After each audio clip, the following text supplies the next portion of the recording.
Hello everyone, मैं हूं doctor Rupashree Purushottam, fertility consultant, Aveta test tube baby centre Ranchi. तो ओवम पिकअप को लेके पेशेंट्स के मन में बहुत तरह के सवाल होते हैं कि ये प्रोसेस कैसे होता है, मेरा पिकअप होने वाला है, मुझे कितना दर्द होगा। तो इस प्रोसेस के बारे में आज मैं आपको पूरी जानकारी के साथ साथ लाइव डेमो भी दूंगी। इस प्रोसेस को जो हम लोग करते हैं, जैसे कि इस महिला को हमने 10 दिन का इंजेक्शंस लगाया था, जो कि उसका ओवरिन स्टिमुलेशन किया गया था। इनको ट्रिगर शॉट हमने लगभग 34 आवर्स पहले इसको दिया था। मॉर्निंग में इनको एडवाइस किया गया था कि ये सेंटर पे पहुँचें, क्योंकि ये प्रोसेस अंडर एनेस्थीसिया होता है और इसमें जो है इसीलिए हम लोग नील पर ओरली यानी कि कुछ भी नहीं खाने पीने का सलाह देते हैं फॉर 4 to 6 आवर्स। और चूँकि ये IVF स्पेशलाइज्ड लैब है जहाँ पे हम इस प्रोसेस को करते हैं, नॉर्मली ऐसे लैब में कोई दूसरा प्रोसेस नहीं किया जाता है या प्रोसीजर हम लोग नहीं करते हैं। तो पेशेंट्स को साथ में ये भी एक इन्फॉर्मेशन दिया जाता है कि कोई भी महकती हुई चीज़ कि आप साबुन या परफ्यूम ऐसी कोई इस्तेमाल आप ना करें। तो चलिए मैं बताती हूँ, ये प्रोसेस बहुत ही सिंपल है। इसमें हार्डली 15 to 20 मिनट्स का टाइम लगता है।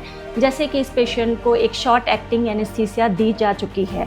जैसे हम आपका इंटरनल स्कैन करते हैं, उसी तरीके से ये प्रोसेस ट्रांसवेजाइनल रूट से होता है, जिसमें कि हम लोग ट्रांसवेजाइनल प्रोब में एक गाइड फिट करते हैं, जिसके थ्रू हम लोग निडल को डालते हैं। ये वो निडल होता है जिसके थ्रू हम लोग इसको गाइड के थ्रू इसको एंटर कराते हुए हम लोग महिला के शरीर में या अंडाशय में पहुंचते हैं।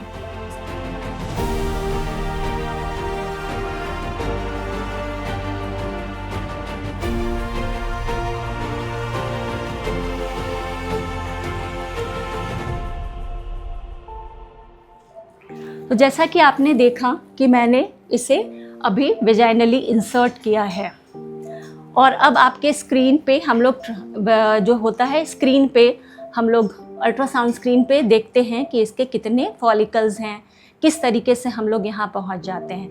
ये जितने फॉलिकल्स हैं, ये अभी एक ओवरी का फॉलिकल दिख रहा है जिसे हम लोग अभी निकालेंगे। तो ये अल्ट्रासाउंड गाइडेड मैंने अपने निडल को एंटर कराया और फॉलिकल में सेंटर पे ट्राई करते हैं हम लोग रीच करने का और इसको एस्पिरेट करते हैं। इसी तरीके से 1 by 1 जितने भी फॉलिकल दिख रहे हैं, इसको एस्पिरेट कर लिया जाता है।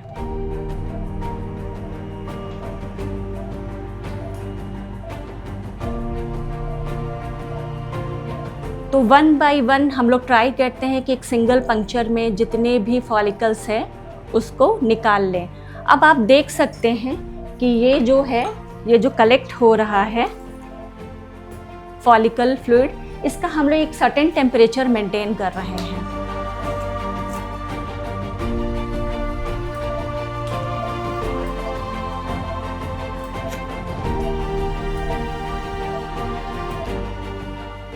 ये जो फ्लूइड हम लोग फॉलिकल से निकाल रहे हैं, इसको एक कलेक्टिंग ट्यूब में रखा जाता है और इसके टेम्परेचर मेंटेनेंस को लेके बहुत ध्यान दिया जाता है, क्योंकि ये बॉडी टेम्परेचर पे ही रहना चाहिए, अदरवाइज एक की क्वालिटी ख़राब हो सकती है।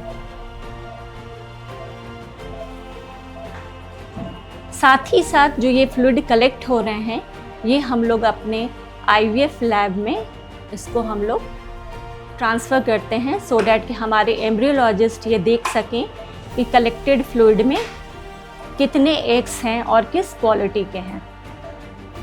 तो आप इसमें देख सकते हैं कि एक साइड के ओवरी में हमने मैक्सिमम फॉलिकल्स को रिट्रीव कर लिया है और जो भी फॉलिकल 14 to 16 mm के साइज़ के ऊपर होते हैं, वो हम लोगों को एस्पिरेट कर लेना होता है।